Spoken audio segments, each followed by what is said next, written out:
ഏതോ ഒരു പ്രേരക ശക്തി അല്ലെങ്കിൽ ഒരു അത്ഭുത ശക്തി അവിടെ ഉണ്ട് എന്നുള്ളതിന് തെളിവാണ് ആരോ ഒരാളെൻ്റെ പുറത്ത് വന്ന് പറ്റിയിട്ട് പറഞ്ഞു, നിന്നെ ഇവിടെ എത്തിക്കുവാൻ അറിയാമെങ്കിൽ എല്ലാ സംരക്ഷണങ്ങളും നൽകി പരിപൂർണമായിട്ട് നിന്നെ സംരക്ഷിക്കുവാൻ സാധിക്കുന്നു.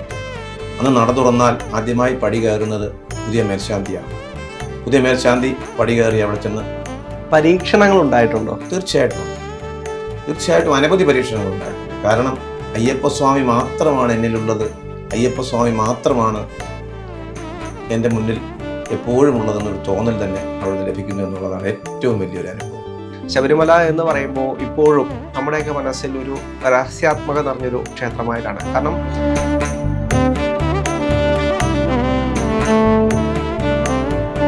അവാക് മീഡിയയിലേക്ക് എല്ലാവർക്കും സ്വാഗതം. ഇന്ന് നമ്മളോടൊപ്പം ഉള്ളത് തെക്കേടത്ത് മന വിഷ്ണു നമ്പൂതിരിയാണ്.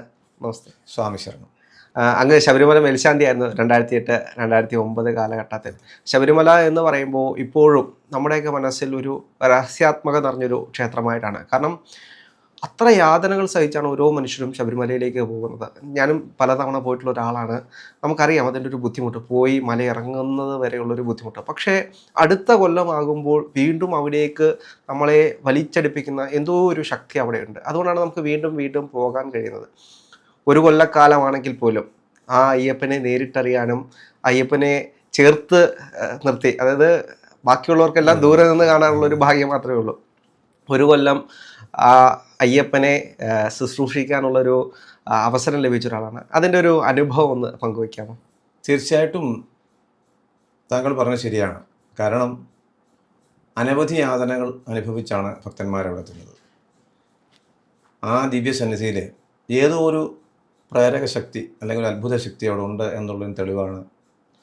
ഒരു തവണ ഈ ദുരിതങ്ങളും യാതനകളും എല്ലാം അനുഭവിച്ച് അവിടെ എത്തിയാൽ, മല ഇറങ്ങിയാൽ വീണ്ടും മനസ്സുദിക്കുന്നത് ഇനി എന്നെത്താൻ പറ്റും, ഇനി എന്ന് പോകാൻ പറ്റും എന്നുള്ളതാണ്. അത് തന്നെയാണ് അവിടുത്തെ ഒരു ആകർഷണീയത. കാര്യം ആ ദിവ്യ ചൈതന്യം അത്രത്തോളം ഓരോ മനുഷ്യ മനസ്സിലും ഓരോ ചരാചരങ്ങളിലും ആ ഭഗവത് ചൈതന്യം ചെന്നെത്തുന്നു എന്നുള്ളതാണ്. ആ ദിവ്യ സവിധത്തിൽ ഒരു വർഷം കഴിയാനും ആ ഭഗവാന്റെ പാദസേവ ചെയ്യാനും ഒക്കെ കിട്ടിയത് ഒരുപക്ഷെ എൻ്റെ ഗുരുക്കന്മാരുടെ അനുഗ്രഹവും അവർ ചെയ്ത സുഹൃതങ്ങളും അതോടൊപ്പം എൻ്റെ ജന്മജന്മാന്തര സുഹൃത്തുമൊക്കെയാണ്. തീർച്ചയായിട്ടും അത് എന്നെ സംബന്ധിച്ച് എൻ്റെ ജീവിതത്തിലെ എന്നും ഓർമ്മിച്ച് എഴുതേണ്ട ഒരു സുവർണ്ണ കാലഘട്ടം തന്നെയായിരുന്നു അത്. അനുഭവങ്ങൾ വിവരിക്കാനാണെങ്കിൽ ഒരുപക്ഷെ ഒരു 10 or 100 എപ്പിസോഡ് കൊണ്ട് നിങ്ങൾക്ക് മതിയാവില്ല. കാരണം അത്രത്തോളം ആ ഭഗവാന്റെ ആ സാമീപ്യം കൊണ്ടുള്ള അനുഭവങ്ങൾ എനിക്കുണ്ട്. അത് ഏതൊരു ഭക്തനും ഉണ്ടാകുന്നതിലുപരി ഒരു ദാസൻ എന്നുള്ള നിലയിൽ അവിടെ ഒരു വർഷം കഴിഞ്ഞപ്പോൾ ആ ഭഗവത് സൗധത്തിൽ നമ്മളെല്ലാം മറക്കുന്നു, അല്ലെങ്കിൽ നമ്മുടെ ലൗകികമായ അല്ലെങ്കിൽ ഈ പ്രപഞ്ചത്തിൽ അല്ലെങ്കിൽ ഈ ഭൂമിയിൽ നടക്കുന്ന എല്ലാത്തിനെയും മറന്നുകൊണ്ട് അയ്യപ്പസ്വാമി മാത്രമാണ് എന്നിലുള്ളത്, അയ്യപ്പസ്വാമി മാത്രമാണ് എൻ്റെ മുന്നിൽ എപ്പോഴും ഉള്ളതെന്നൊരു തോന്നൽ തന്നെ അവിടെ ലഭിക്കുന്നു എന്നുള്ളതാണ് ഏറ്റവും വലിയൊരു അനുഭവം. കാര്യം എന്തെടുത്താലും നമുക്ക് അയ്യപ്പൻ, അതൊരു പക്ഷേ നിങ്ങൾക്ക് മനസ്സിലാവും. ജീവിതത്തിൽ തന്നെ അതിൻ്റെ പിന്തുടർച്ച എന്നോണം ഇപ്പോഴും ഞാൻ സുഖത്തിലും ദുഃഖത്തിലും ആദ്യം ഒരുപക്ഷെ എല്ലാവരും ഗുരുവായൂരപ്പാന്നോ അല്ലെങ്കിൽ അമ്മയെന്നോ അച്ഛനോ വിളിക്കുന്നതിനപ്പുറത്ത് ആദ്യം എൻ്റെ നാവിൽ ഉയരുന്ന സൗണ്ട് അല്ലെങ്കിൽ ശബ്ദം അയ്യപ്പ എന്നാണ്. നിങ്ങൾ ഫോൺ വിളിച്ചപ്പോൾ തന്നെ എന്താണ് എന്നിൽ നിന്നിട്ട് ഹലോ എന്നല്ല ഞാൻ വിളിച്ചത്, സ്വാമി ശരണം അല്ലെങ്കിൽ അയ്യപ്പ ശരണം, ഇതായിരിക്കും എന്നിൽ നിന്ന്. അത്രത്തോളം എന്നെ എൻ്റെ മനസ്സിനെയും എൻ്റെ ജീവിതത്തെയും സ്പർശിച്ചിട്ടുണ്ട്. അല്ലെങ്കിൽ അതിലങ്ങ് അങ്ങ് അത്രത്തോളം ഉദാത്തമായിട്ട് അങ്ങ് ഇഴുകി ചേർന്നിരിക്കുകയാണ് അയ്യപ്പൻ്റെ ആ ഒരു അയ്യപ്പനിലോടുള്ള വിശ്വാസവും ഭക്തിയും അവിടെ നിന്ന് കിട്ടിയ അനുഭവങ്ങളെന്നുള്ളതാണ് പറയാനായിട്ട്. ഈ ആദ്യമായിട്ട് അയ്യപ്പനെ കാണുന്നൊരു ദിവസവും ഉണ്ടാവുമല്ലോ, അകത്ത് പോയി പൂജ ചെയ്യുന്ന. അപ്പോൾ പൂജാരിയും ആ ദൈവവും മാത്രമേ ഉള്ളൂ നടയടച്ച് പൂജ ചെയ്യുമ്പോൾ.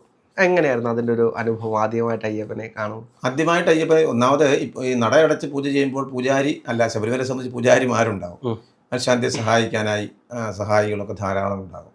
പക്ഷേ ആദ്യമായിട്ട് അയ്യപ്പനെ ആ നമ്മുടെ ശ്രീലകത്തേക്ക്, നമ്മൾ അറിയാമല്ലോ ശബരിമല മേൽശാന്തി നറുക്കെടുപ്പ് തന്നെ ഒരുപാട് പ്രത്യേകതകളുള്ള ഒരു രീതിയാണ്.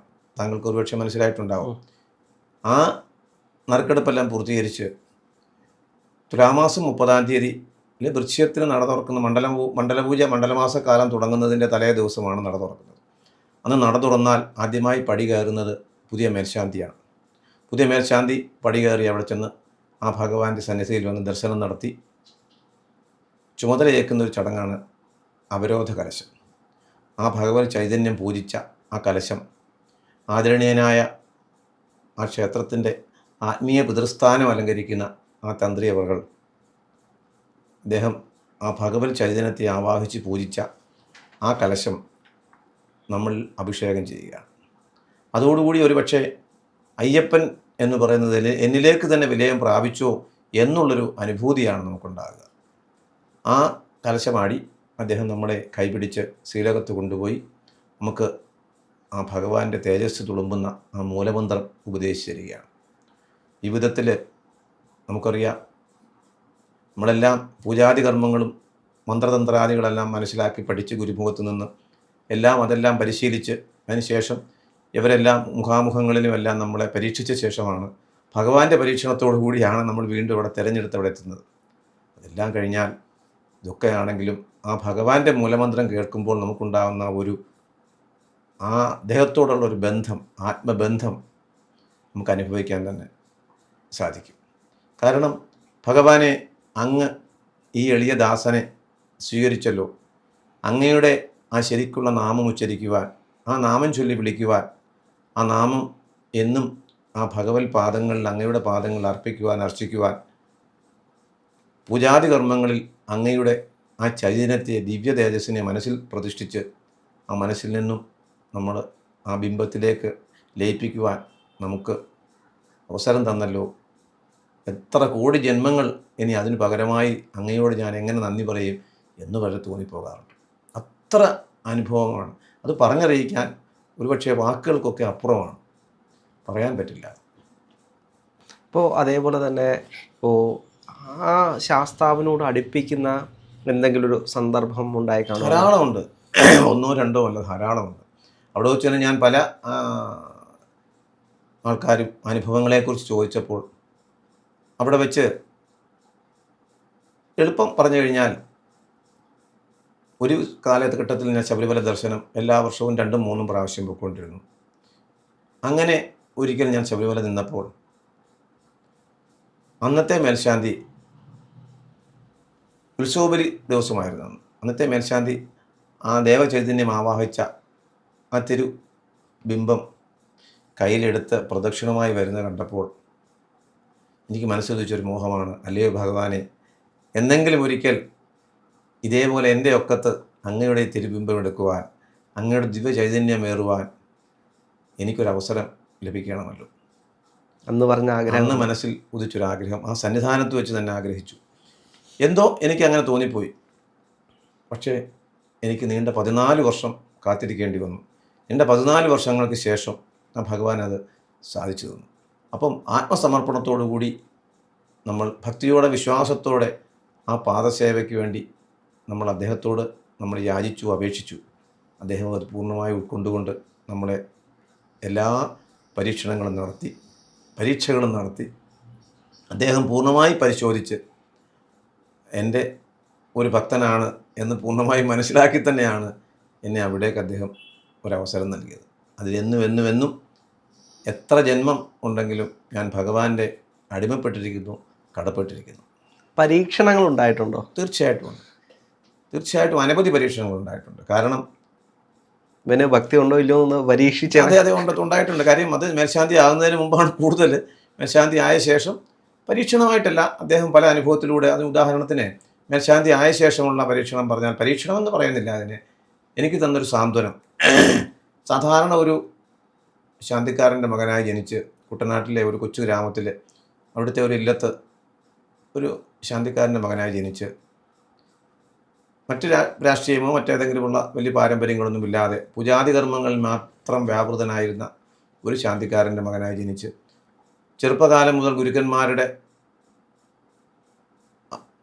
അവരുടെ എല്ലാ അനുഗ്രഹത്താൽ അവരുടെ ഉപദേശങ്ങൾ പൂർണ്ണമായി ഉൾക്കൊണ്ടുകൊണ്ട് നിത്യകർമ്മങ്ങൾക്കെല്ലാം പ്രാധാന്യം കൊടുത്തുകൊണ്ട് ആ ഭഗവത് ചൈതന്യത്തിന് എത്രത്തോളം പ്രാധാന്യമുണ്ടെന്ന് മനസ്സിലാക്കി പ്രവർത്തിച്ച് അച്ഛനമ്മമാരെയും ഗുരുക്കന്മാരെയും പൂർണ്ണമായി അനുസരിച്ചുകൊണ്ട് അവരെല്ലാം ഉപദേശിച്ചു തന്ന മന്ത്രങ്ങളും അവരെല്ലാം ഉപദേശിച്ചു തന്ന പൂജാവിധാനങ്ങളും എല്ലാം മനസ്സിലാക്കി വന്നൊരു വ്യക്തിക്ക് ശബരിമലയ്ക്ക് മേൽശാന്തി ആകണമെന്നുള്ള ആഗ്രഹം കൊണ്ട് ഞാൻ അപേക്ഷ കൊടുത്തു എത്തി.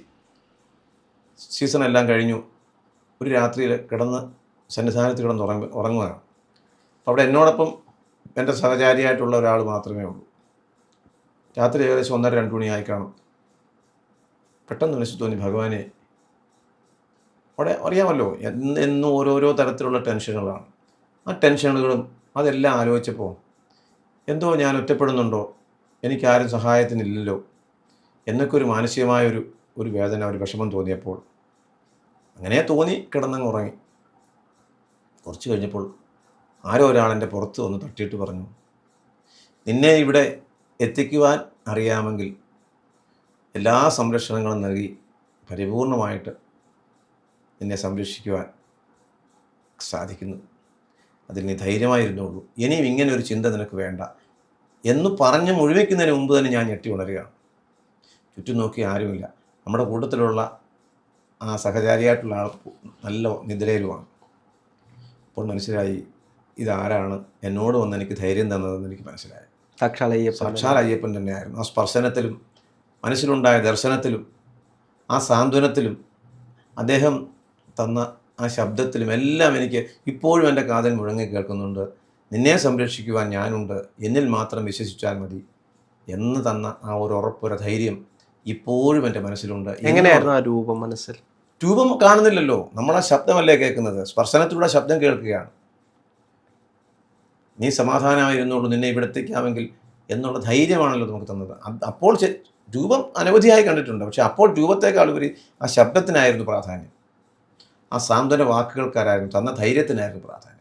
പൂർണ്ണമായിട്ടും എനിക്ക് ആ 1 വർഷക്കാലം യാതൊരു തടസ്സങ്ങളും വിഘ്നങ്ങളും ഇല്ലാതെ പൂർത്തീകരിച്ചു പോരുവാൻ സാധിച്ചു എന്നുള്ളത് അതുതന്നെയാണ് ആ ധൈര്യത്തിൽ നിന്ന് എനിക്ക് തന്ന തെളിവ്. ഒരു യാതൊരു തരത്തിലുള്ള ഒരു ബുദ്ധിമുട്ടുകളും ഉണ്ടാകാതെ, ഒരു വിഘ്നങ്ങളും ഉണ്ടാകാതെ, തടസ്സങ്ങളും ഉണ്ടാകാതെ ആ കാലഘട്ടത്തിൽ 2008-2009 കാലഘട്ടത്തിൽ സന്നിധാനത്തോ അല്ലെങ്കിൽ സന്നിധാനത്തേക്ക് എത്തുന്ന ഭക്തന്മാരുടെ വഴികളിലോ, ഭക്തന്മാർക്ക് അപകടത്തിലൂടെയാണെങ്കിലും അല്ലാതെയാണെങ്കിലും യാതൊരു വിധത്തിലുള്ള ദുരിതങ്ങളും ദുഃഖങ്ങളും തടസ്സങ്ങളും വിഘ്നങ്ങളും ആപത്തുകളും ഒന്നും വരാതെയാണ് ആ കാലഘട്ടം 1 വർഷം കഴിഞ്ഞു പോകുന്നത്.